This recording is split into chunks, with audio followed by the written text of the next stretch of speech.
Welcome to the Long Island Sound Podcast, where we explore the muse and the music, from the North Shore to the South Shore, from New York City to the Hamptons, navigating the wellspring of original music from singer-songwriters and musicians from Long Island, New York. Hi, I'm Steve Yusko from GigDestiny.com.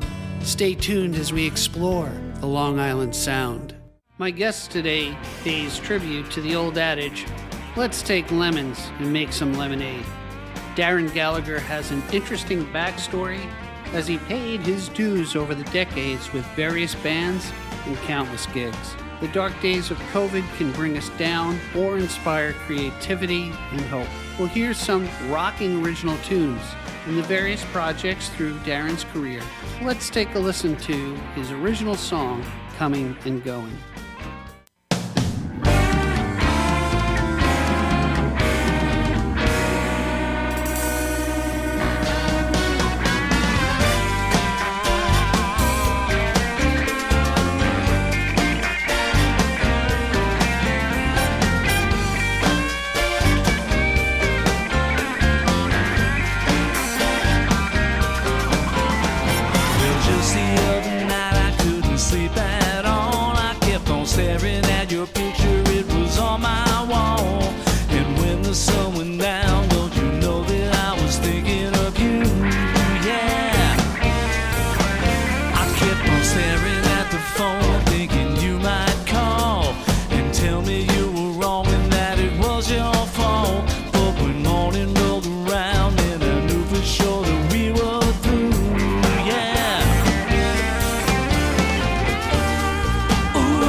We have a great guest in this episode. He actually found me on Facebook, so I feel very blessed. Darren is a 30-plus year veteran of the Long Island music scene, and he started off in the Robert Thomas Band in the mid-'80s, playing a mix of cover and original songs. Much later, he found Net Profits, a highly respected, versatile area rock band, which eventually morphed into Badlands, a tribute band to Bruce Springsteen, who, by the way, is one of my favorite artists of all time. So this was destiny. Badlands has played to crowds in excess of 3,000 people up and down the East Coast. He lends his searing guitar work to a lot of different tribute bands, and we'll discover that as we get into the episode. But what I found really unique listening to Darren Gallagher's music was the fact that he had a horn section, which I thought was the coolest thing. It just gives this great wall of sound to his original music. So before I give everything away, hey, Darren Gallagher, welcome to the Long Island Sound Podcast, brother. Thank you, Steve. Thanks so much for having me. Yeah. I tell you, we heard coming and going, coming into the broadcast. There's probably a bad segue there. So we'll dive into that a little bit later, but I'm really always curious. And this podcast tries to find out more about the artist behind the music. So when did music come to you? Musical family, what'd you pick up? So I definitely come from a musical family. I have two older brothers who are both very good musicians, jazz musicians more so. And they're a lot older than I am. So I was born in 65, and Mike was 57, and Brian was 58, 59.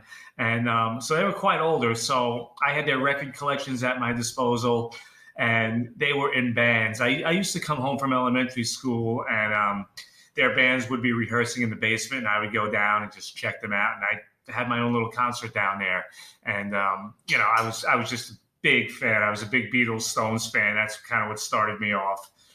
That's neat. I have siblings who are older than me as well, 10, 11 years older than me. And I benefited from both their record collections. Mm-hmm. Of course, I was banned from actually using the albums, and they would lock their bedroom doors. We found ways of getting them out. My brothers were cooler than that. And back. Where did you grow up? Did you grow up on the island? Yeah, West Babylon. Oh, okay. So you're still a local guy. Yep. Not too far. Yeah, so we're neighbors. Yeah, I'm in Babylon. You're in West Babylon. Yeah, I'm in West Islip now. I grew up in West Babylon. Oh, cool. But still neighbors, still close. Yes, still neighbors, right? So you get the urge, and it's so cool when with the garage band era, and that can give you the inkling of, hey, if they can do it, maybe I can do it, type of thing. So you're young, right? And do you have a band in high school? Where'd you kind of progress from there? Yes, so I'll tell you, my older brother gave me a couple of guitar lessons, get me started. And he gave me a good foundation of chords. I was learning not just, rock chords, bar chords. I was learning some jazz chords and some progressions and things. And we went over kind of how to play over some of that stuff. But, early on, I was in it and I was out of it. I wasn't dedicated like my brothers were. I was really into sports. I had a lot of other interests. But what got me really going was this really kind of a cheesy guitar class that I want to say was maybe in 8th or 9th grade. And it was just, I figured I can play the guitar. I kind of self-taught myself after my brother gave me some lessons. And there was a guitar class for credits, and I took it. And what wound up happening was really cool. Me and a couple of guys in the class, outside of what we were learning in there, because I kind of knew what they were teaching in that class already, we started showing each other songs, chords, and that gave all of us the impetus to go home and start learning tunes and showing them to each other, different chords, different riffs. And that got me really going. And since that time, I never put it down. I formed a couple of bands, I think in junior high. We played some block parties and that kind of thing. And then I took music theory through high school with some phenomenal musicians in West Babylon. Walter Alessi was the teacher. He passed away just a few years back. lived into his 90s, I believe. He just was amazing. So Eric Della Penna, James Pagano, there's some really, really great players came out of there. And we were all taking theory classes, and we took it a year early, and then we formed a jazz improv class as seniors. And we would basically cut out of our later classes and hang around the music wing. And we jam and play, and we put on a concert doing we did like Jeff Beck and the theme from Barney Miller and Dixie Dregs, and we did some really cool stuff.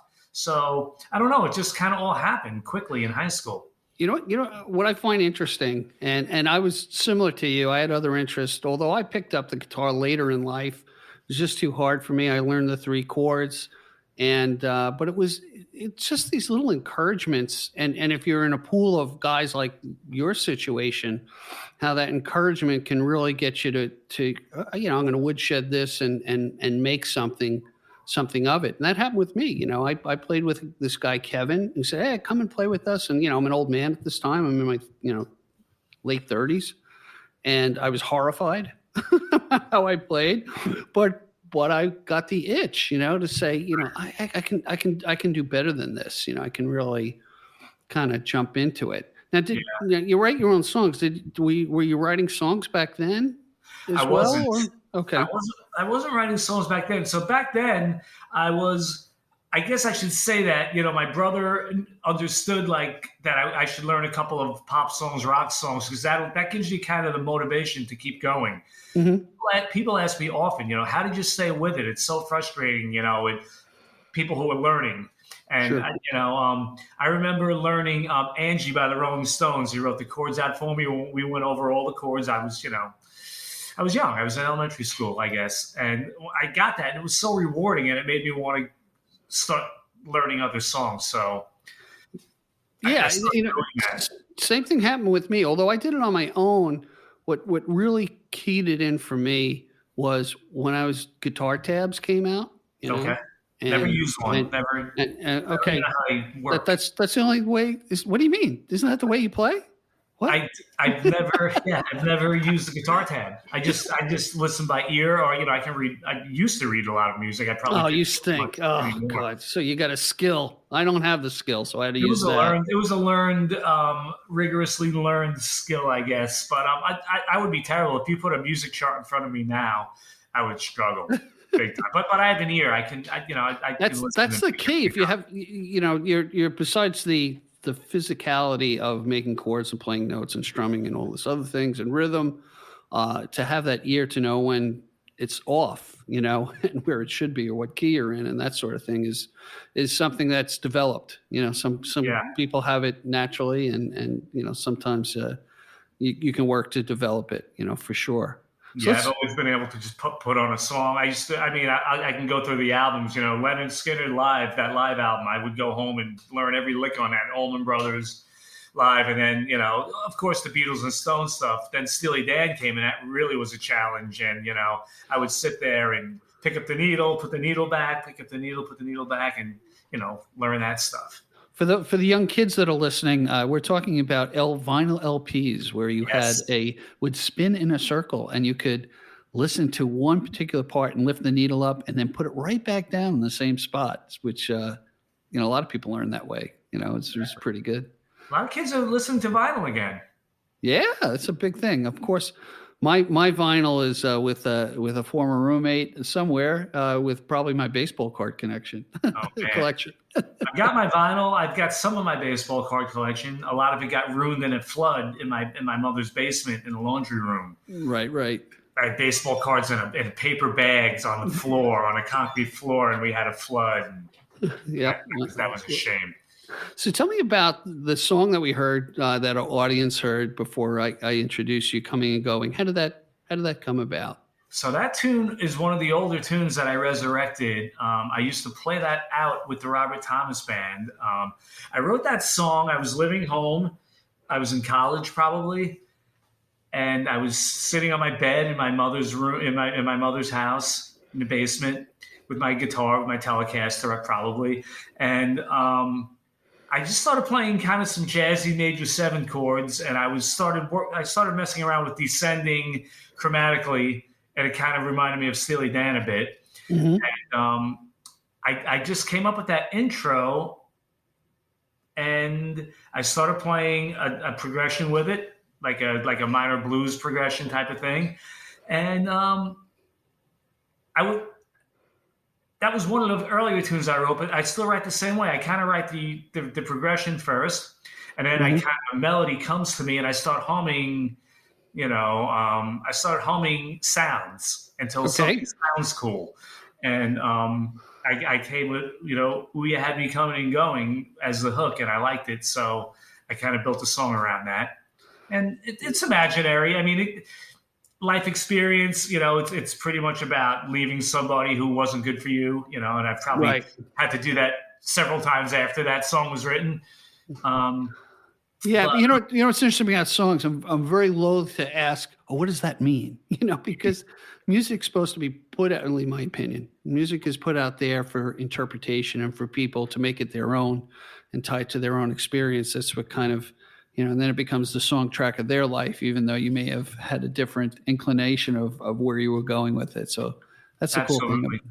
That's the cool thing about music. So do you collaborate with a lyricist at all? Or is it pretty much all you as far as music and lyric goes? It's all me. I would love to collaborate someday, and I've spoken to various people, and it just hasn't come to fruition because I'm more of a music guy, and I think I write the way I listened to music growing up. The music always got me first, and then Right. Sometimes I didn't even pay attention to what the song was about or what the lyrics meant, but I knew the lyrics just from listening. Hmm. I was able to just memorize lyrics. Right. But a perfect example of like lyric first type artists, they didn't appeal to me when I was young. A lot of them do now. Guys like Bob Dylan, guys like Neil Young. I wasn't really drawn to that music early on. I I think got you. possibly because of the simplicity of the chord progressions and things, they didn't do it for me. There wasn't a lot of melody going on, a lot Hmm. of that stuff. But as I've gotten older and wiser, I go back to that stuff and really appreciate it a lot more now than I did. Yeah. Now it was interesting when you I was reading your bio about being in Badlands, the Springsteen cover band. What I find interesting about Bruce, at least for me, and we're similar in age, is when he redoes his songs in an acoustic version, solo, or slows them down, and I could really digest the lyrics and go, "Oh, that's what he meant by that. That's Mhm. okay."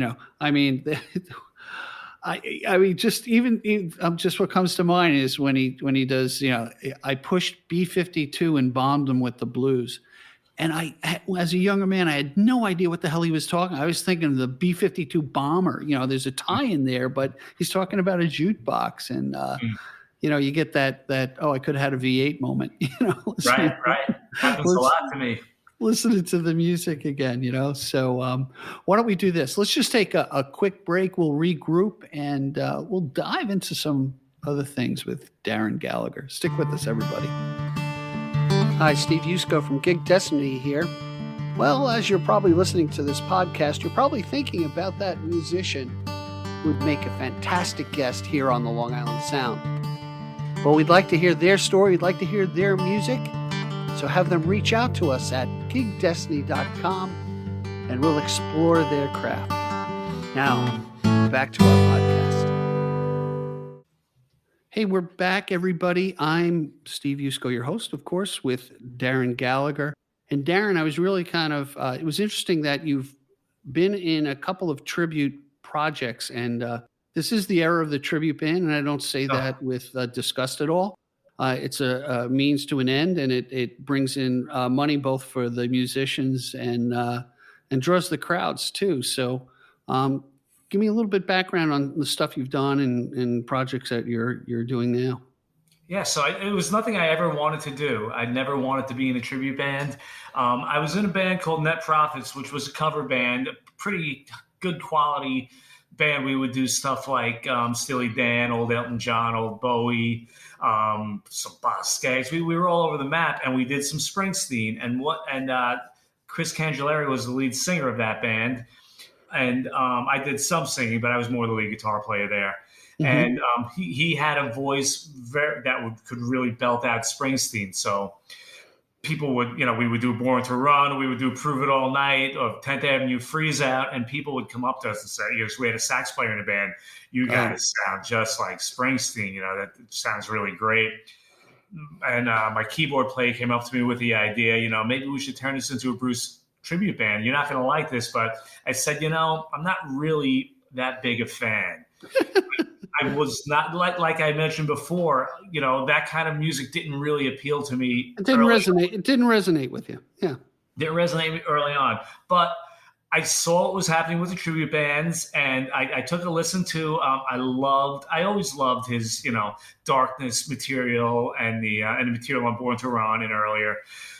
So I took a listen to it all, and I came up with a set list, and I said, okay, let's give this a shot.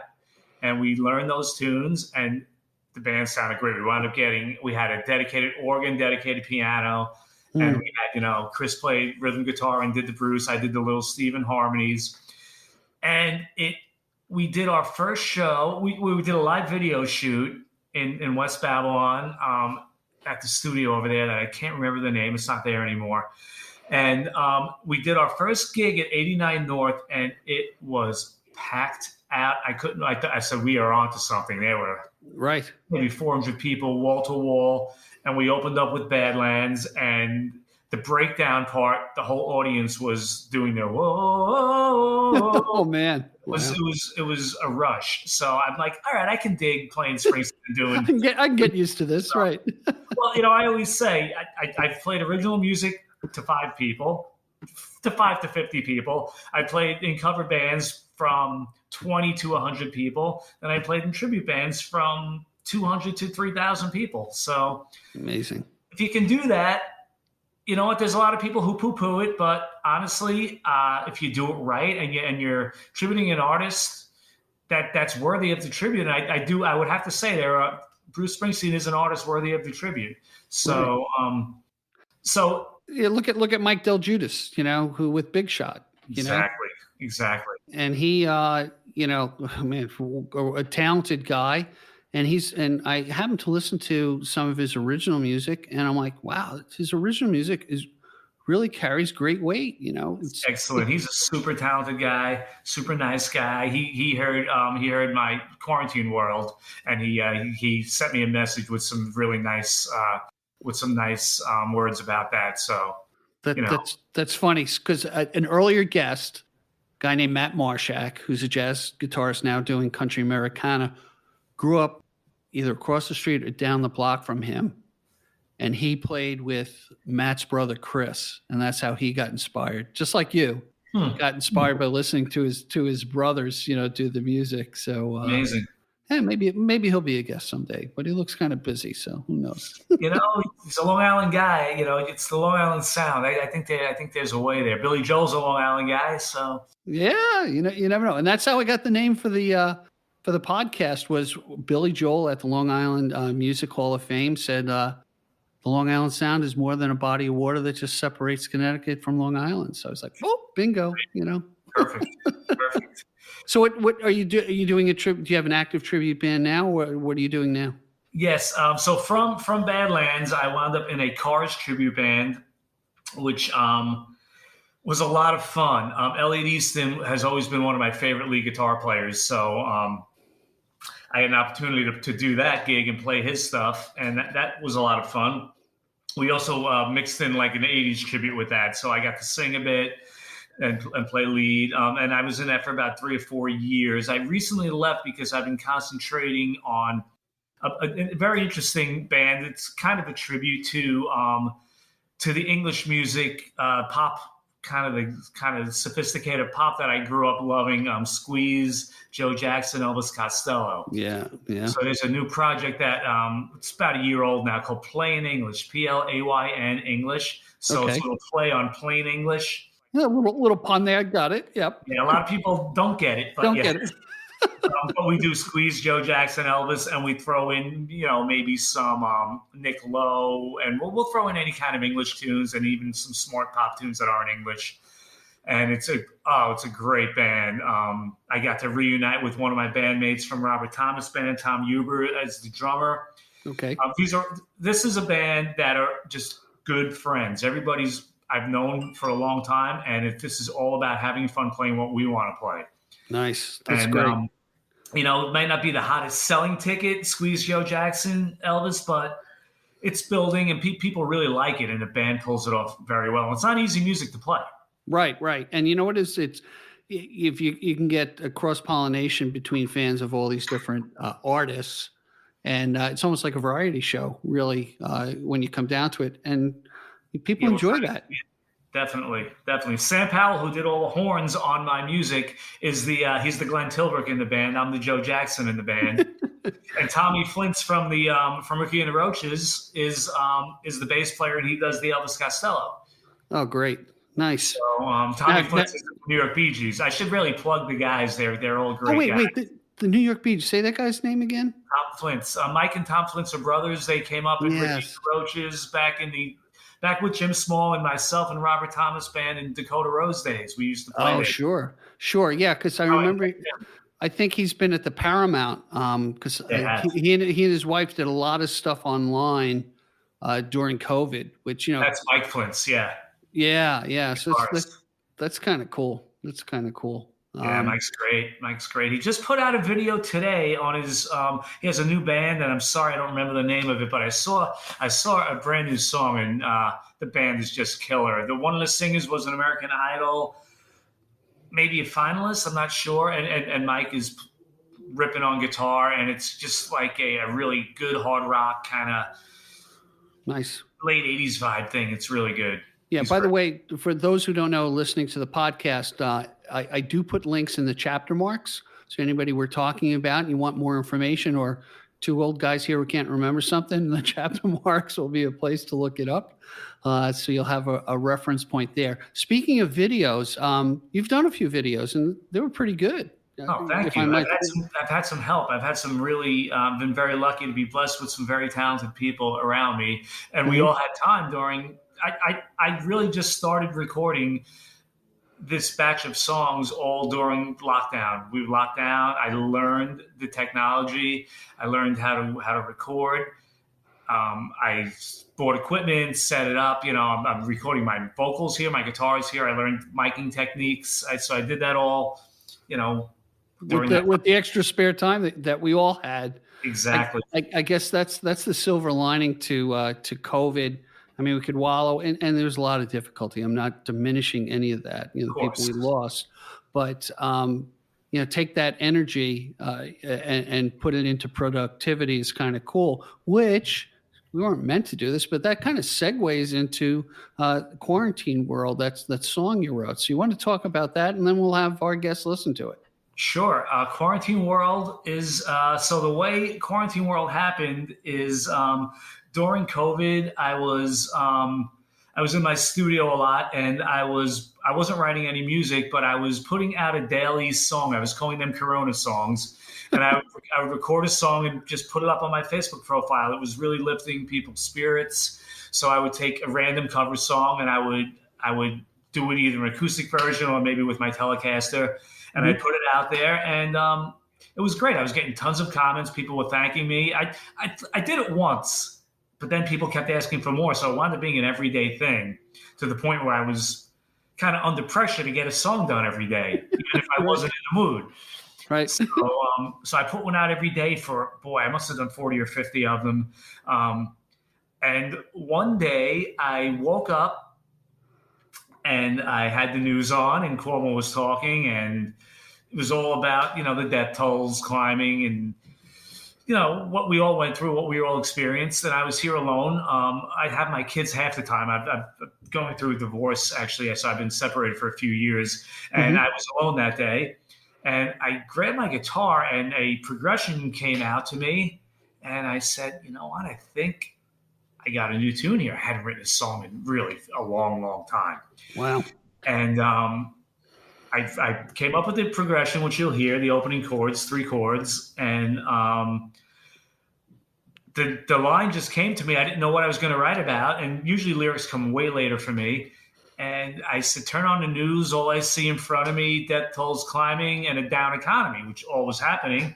And I got to tell you, I never do this. I took pen to paper because a lot of times I'll just record what I'm doing and try to piece it together. I took pen to paper and I had the full song written in a half hour. I had the full lyric. I came up with a nice little 2/5 change, a little jazzy chord change, and I wrote it. And I went and I played it that day on my Corona songs on my Telecaster. Very distorted, very. I wanted to convey the feeling that I was locked in my room, but I was playing a song that had to get out. And as the song builds up, I think you'll hear it.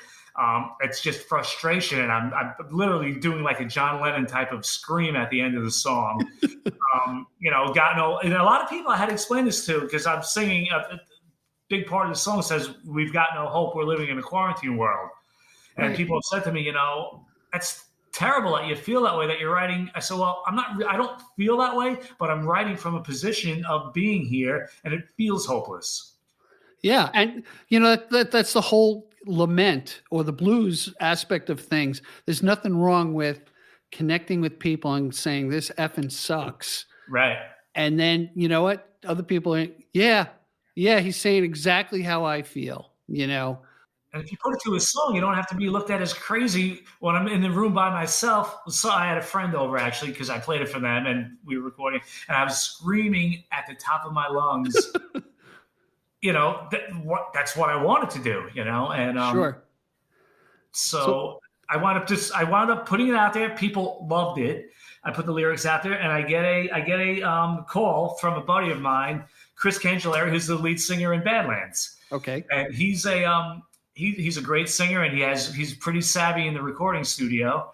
And he actually said, "I want to produce that. Let's record this song." Nice. So that sounds great, but I have no idea what to do. I don't know how to record a song at home. Oh, so wow. He guided me through it. What did you use? What program did you use? I have GarageBand here, so that's what I use to capture all my stuff. You're basically just capturing, your sound in a wave. Yeah, capturing wave files. Same thing we do with the podcast. I use Audacity. But we wanted real instruments. I wanted real instruments. I want it to be organic, even though it's going to be remote. So it was a trick. He recommended John Laspina as the drummer, and I had played with John a couple of times. He's phenomenal. He plays in Rubik's Cube. They are they're an 80s tribute band, and he plays in the Heart, I think it's Bad Animals tribute. Okay. And he has a new Emerald Rising is a new original band that he plays in. So I talked to John. I sent him a demo with just my guitar and my singing, and he sent me back drums. And of course, he didn't know what to do. I told him, "Do what you feel." Right. And I didn't like it for the song. Okay. I gave him an idea of what I liked. I asked him to listen to a song, to listen to the groove. A song called "Saint of Me" by the Rolling Stones. I love the groove in that. And it was a later Stones tune, and it was a great Charlie Watts groove. And he listened to it, and I can tell you, the second thing he sent me is the final drum take. It was incredible. Wow! Talk about a good ear. Or the third. So we had the drums. Chris also recommended Lenny Rosillo. Just a phenomenal Long Island bass player who I knew, who's the greatest guy. I'm honored to even play with him, both of those guys. And he sent me one take, unbelievable bass part. Then I called up my friend Jack Walker. He added keys. I did all the guitar parts. Well, no, I didn't do. I did rhythm guitar and lead guitar, and Chris added some acoustic guitar and some chugging guitar, and we just built it up. And Chris helped with vocals. Then Chris's wife is a female singer who's in a 60s band called the Fabulous Cupcakes, and they do like a Ronettes type thing. So her and her two singers, you'll see them in the video at the end. They added. Chris wrote those backing vocals. I usually write my own, all my vocals and everything, but he said I'd like to do something for the end of this, and he put that together, and it was great. And I'm leaving out the main guy, Sam Powell. Said, do you ever think about putting horns on that? I let him listen to it. I said, I would love it. I love Tower Power. He goes, and I knew Sam as a bass player. He's in the Steely Dan tribute band and guitar. And we were just kind of talking about starting that squeeze band. And I didn't know he played any horns, let alone all horns and charted things. Wow. Oh, perfect. Sam sent me that horn pick. He says, take what you want. It might be too much. We dropped that in. We didn't touch it. It was perfect. So I was so blessed to have a horn section on this tune. That's great. And you know what? You just went through a roster of people that is going to fill my guest list for the next 2 years. So. Yes, I can hook you up with all of them, and I'm sure Sam is a guy you want on here because Sam's also a Christian artist. He writes the most amazing music with crazy chord progressions, like Steely Dan style chord progressions.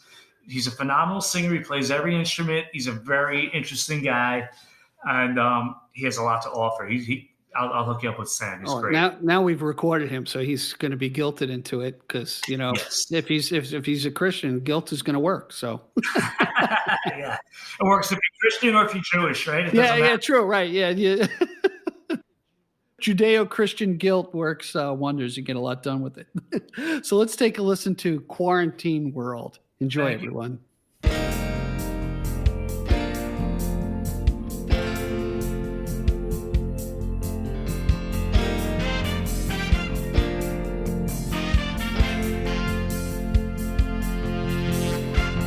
Turn on the news and all I see in front of me, death tolls climbing and a down economy. Can't go to work, can't get a gig, I ain't got no bread. Just stay inside and do what the governor said. But I miss my friends and I miss my job and my family. Thank God I got my kids to help me keep my sanity. I need a drink, I need to smoke, I need some hope, I think I need some company. Hey, but I got no hope 'cause I'm living in a quarantine world. Yeah, I got no hope 'cause I'm living in a quarantine world. Grab some gloves, grab a mask, gotta get some shopping done. But the shelves are all bare and the mail's been outcast, so I head on home. Better yet, grab a flask, gotta get some drinking done. Now my mind is on numb, so I really don't care that I'm all alone. But I miss my friends and I miss my job and my family. Thank God I got my kids to help me keep my sanity. Yeah, I need a drink, I need a smoke, I need some hope, I think I need some company.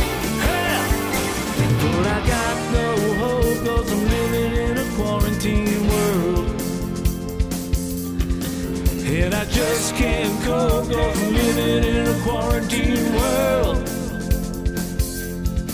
And I know it's the same all around for every single boy and girl. Yeah, we got no hope 'cause we're living in a quarantine world. Let me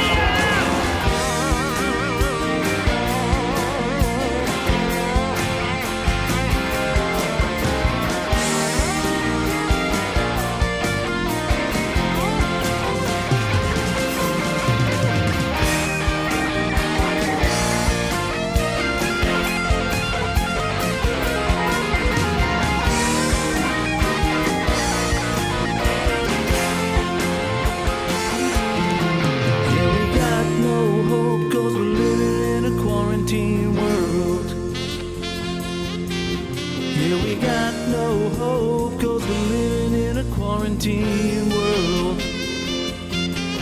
Yeah, we got no hope. We're living in a quarantine world. Yeah, we got no hope. We're living in a quarantine world. Yeah, we got no hope. We're living in a quarantine world. Yeah, we got no hope. We're living in a quarantine.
Hey, we're back, everybody.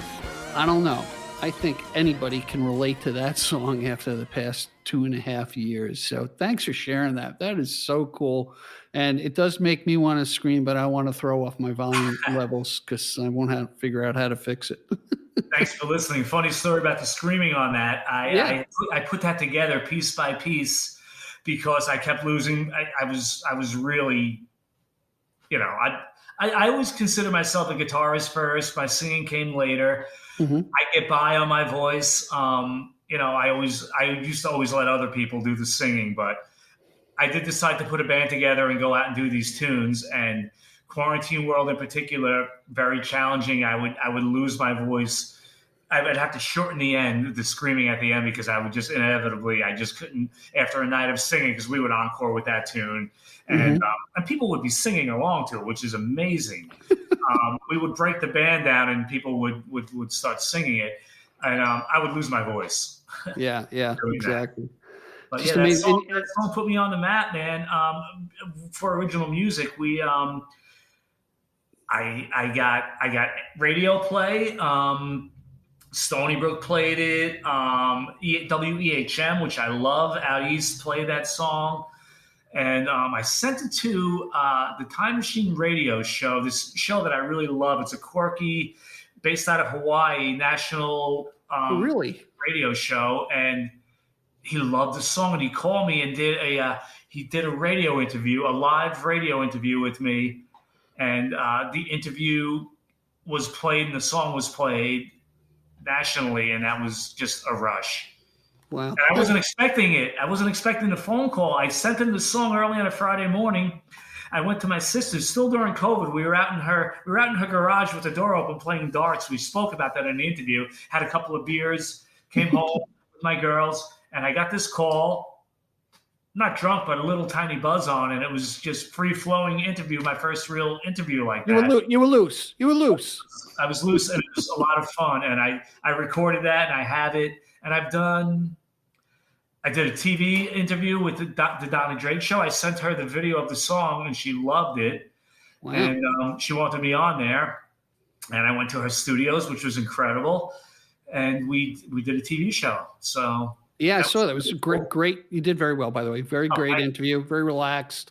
It's like sitting in a living room. It was a nice studio. Let me ask you about getting music out to radio stations. Do you still send a CD to them, or is it all electronic? Saying here, you can download it from Dropbox, or how'd you approach that with these radio stations? Yeah, it's all about the files. You send a link, or.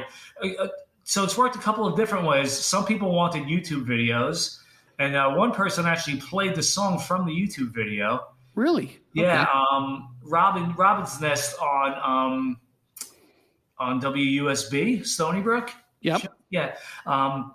She plays her songs off of YouTube list, so I actually had to put some of my songs that I didn't have videos for, audio only, right, on there.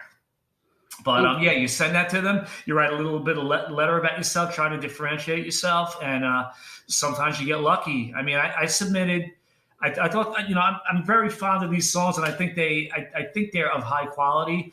And people hear you writing an original song, and people think, oh, it's going to be a 3-chord, cowboy song, yeah, folk song that's going to drag, and it's going to be like paint drying. So these songs are kind of like songs we grew up listening to. That was. They're kind of like with a classic rock kind of slant to them. Yeah, and when you're juiced up, it's like anything in selling, because you are pitching, right? When you're juiced up about it, you write about it well as far as introduction, and you're motivated to get it out there. Which is kind of cool. I know people can pay for promoters and services and stuff like that, but man, when an artist is juiced up about their own product. To get out there, it's kind of cool, and that usually never happens. I mean, I've spoken to other musicians who are, hey, they don't want to explain it; they rather play it for you and let the art speak for itself. But there's a certain edge to you can't keep it under a basket, so to speak. You got to get it out there, and in fact, I'm being self-serving here, but that's one of the motivations for this podcast is to give a platform to original music from Long Island, because it is a wellspring of great people and great music. And it's different than it getting lost in the weeds out there, so to speak, where it's a billboard out in the desert. So I hope this brings you success. I know I'm kind of dreaming here, but Thank you. Well, at 56 years old, I did this for me, and people dig it. That's great, and people have dug the live stuff. And I want to mention something because yeah, sure. My favorite venue really has been KJ Farrell's over in Belmore. And they're shutting their doors. I'm actually going to go see Wondrous Stories there tomorrow night. You can give them a plug and a link. They're a phenomenal band. And I'm going to go see them. It's their last Wednesday night, and they're always gracious, and they usually invite me up to do a cover song or two. Nice. And this is going to be the send-off, so everybody's going to be down here tomorrow night. When are they closing the doors? I think Saturday is it. Oh, wow. But he's other venues that he's involved with, from what I understand, right? Like the Warehouse and Prohibition, now 89 North. Okay. I don't know what's going to happen with him. See, Kevin gave me a platform. Kevin's a great guy, and he's a music fan, and he's just give his last name. Kevin Sheehan. Thank you, Kevin Sheehan. Just he really single-handedly almost brought live music back to Long Island. There was a point after, say, Dakota Road shut down. Right Track In, the OBI, a lot of those places. There wasn't a place that could catch quality, other than top 40 type stuff. And, with KJ Farrell's, he brought that back and started. He had live music 7 nights a week pre-COVID. That's amazing. That is amazing. And it's, of people I've spoken to, it's even hard to find even the very small places to play original music, and there's really great quality stuff out there. I mean, there's Bartini, not far from us. He does a lot of original music. And few people take chances on it. A lot of people go towards tribute bands because, hey, there's more of a guaranteed audience, Otherwise, they're asking the band, okay, you can play, but how many people are you going to bring? And most Kevin artists... he knows me a long time from Net Profits, from Badlands. And And now, I did some gigs with Drive over there, and now Playin English. And I said, Kevin, I put together an original band. We did Westlake Music in Patchogue. They had their grand opening, and I know some of the people involved over there, and they asked us to play right after COVID. The first show any of us did after COVID. We went out there. It was a freezing, chilly day, and we had horns. And I put a whole band. That's when I just asked people, "Will you do this?" Pete Lazos played drums, by the way, too. I didn't mention Pete yet. Lenny LaPinta played on that, on saxophone. But we did it, and it sounded good. So then G's Nightclub in Hempstead gave us a short. They had like a songwriter promo thing. I said, can I bring a band with horns? And they're like, all right, cool. I did that. Yeah. Then I told Kevin, and Kevin's like, yeah, why don't we do it Thursday night? Can I tell you, we packed the place out. It was a lot. His first original show. I did most of my, what's going to be my first album. I still haven't finished it because now we're all back to our lives again. But family, friends, music fans, people heard the songs. It was unbelievable. So it was my band. It was a 13-piece band up on that stage with background singers, horns, percussion, drums. It was. What a rush. That's something I'll never forget, I tell you, I'd love to have Kevin on because I'd love to get the perspective from a venue owner. Great. I'll talk to him. Yeah, please do, because... this guy. Yeah, no, I've heard his name mentioned a lot, but once these guys grab guys like you and you're a known element and, you deliver on what you promise, and you do something different. I mean, that's kind of key. I mean, it's key. So, right. Yeah, great. And to that point, and to the point of them closing, we had that great first night and he brought me back and we did what night did we do?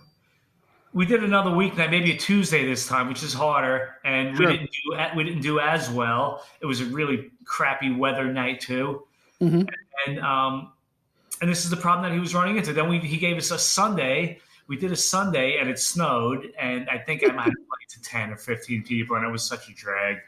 And, that's what happens. But to his point of he had his lease was coming up from what I believe happened. And he wasn't getting the people back since COVID. A lot of people are still not going out. Yeah, yeah. Little people were pretty shy about it. You know, we went through that whole thing where I remember I was at Lily Flanagan's and they had a 2-piece playing under a tent, and my wife and I went to get up to dance, and the bouncer came over to us and said, "No, you're not allowed to dance." I was like, "Oh my God!"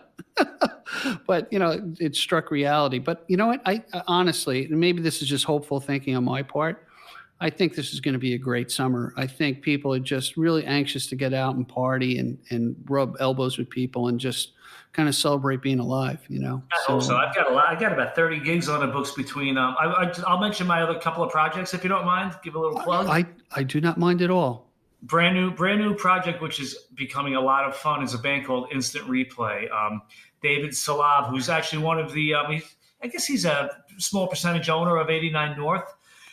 He put this band together. He basically plays rhythm guitar and runs the band. And he's put some phenomenal people around him in this band. You know Amber Ferrari? I know the name. Yep. She's a Long Island singer who she does original music. She's got a powerhouse voice. She does a Janis Joplin tribute. Oh, yes, yes. And she does a Pat Benatar and a Madonna tribute. So you got Amber in there. You have John Cotillo on keyboards.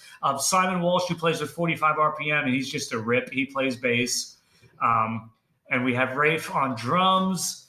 And am I missing anybody? And Johnny Sax and Johnny Sax. So, but we do all kinds of stuff. It's a cover band. It's not a tribute band. We'll do Tom Jones. It's not unusual. Then we'll do Baker, best. By Jerry Rafferty. Then Boz Scaggs, and then we'll do Amber will sing Madonna, and we're all over the map. But it's really done well with Lupita Frampton. I'll get up there with my talk box. Oh, and nice! It's fun, and we're playing. I'm going to promote this gig because we're playing with 45 RPM over at the Warehouse, and I think everybody should come see a really fun band. It's in June. Yeah, they're great. They're a great band. I met Matthew Searing. Very nice Matt's guy. a great guy. Yeah, I met him when he was playing. I met him at Lily Flanagan's of all places when he was playing solo. Really nice fellow. Oh, yeah, By the way, any of these gigs, I'm happy to put up on gigdestiny.com. Thank you so much. Yeah, I'll share the Google Calendar, and you can put it right up there yourself. Happy to. Awesome. Thank you. June 4th, we're at the Warehouse with Instant Replay. Excellent. Okay, another band I play with, a bunch of friends, fun guys. They just called me to fill in one gig, and I did one gig with them, and now they won't let me leave. So I never joined the band, but I play every gig with them now. Just about to call the Byrne Unit. Just a really fun band, a great bunch of guys. Bill Mizell, Dennis Byrne, Danny Finn, and Al Maggiata. We're playing at Farrell's in West Islip on the 20th. So Sam Powell's sitting in on bass, so that's a good time for Sam. He plays everything. So that's that. And Playin English, I might as well just give one plug to Playin English. We're playing at the Off Key Tiki on June 16th on a Thursday tribute night. That'll be a fun gig. Excellent. Yeah. So if you guys go to gigdestiny.com and go to the live events, Darren, I'll have you plug everything in. We'll talk about it offline. It's very easy to do.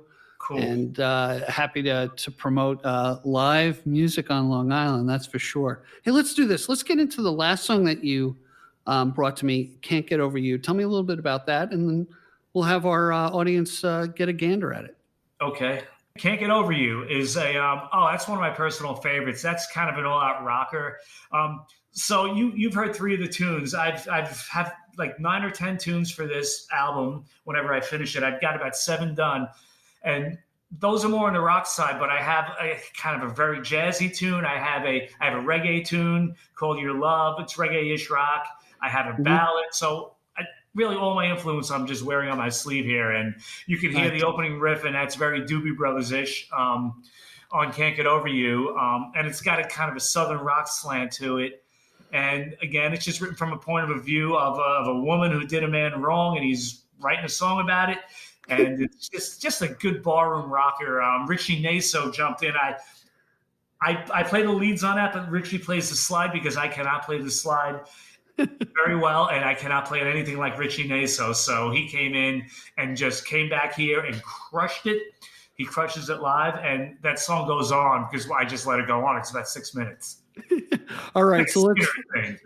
Let's take a listen to Can't Get Over You, and then we'll be right back after that.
You know I can't get over you.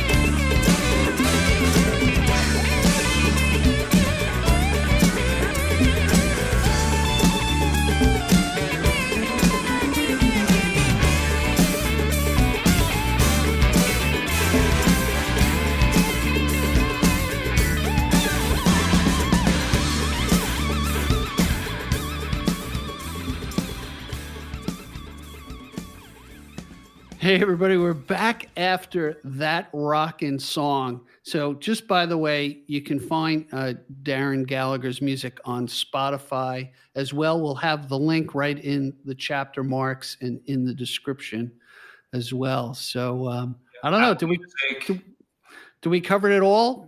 Covered it all. Oh, yeah, you're on Apple Music, Amazon, YouTube. The whole 9 yards. Yeah. Buy my stuff. It's good. Yeah. Spend money for it, will you? Yeah. Hey, listen, Darren, honestly, I really appreciate you taking the time to do this. And I mention this a lot at the end of my podcast. A good friend of mine said to me, you know what, we can account for what we have in our bank accounts and what we own. We can never account for the time we have left on this earth. So when you give me an hour, it's very valuable. Oh, it was my pleasure. Thank you. Thank you for giving me the platform to speak about my music. That's very appreciated. And hopefully you'll get some more guests from this as well. I know you will. Yeah. And I'll come out to see you and you'll say, oh yeah, that gray haired guy. Yeah, I know him. All right, brother. Thank you so much. And thanks everybody for tuning in, and check out Darren Gallagher, please. He's got some great stuff. Thank you so much. All right. Be well. Peace. Yeah. Thank you for joining us today. I appreciate the time you spent with us. Please subscribe and comment and visit us at gigdestiny.com. Till next time, be generous with your joy, keep your spirits high, and let the music take you on a journey. Be well. Peace.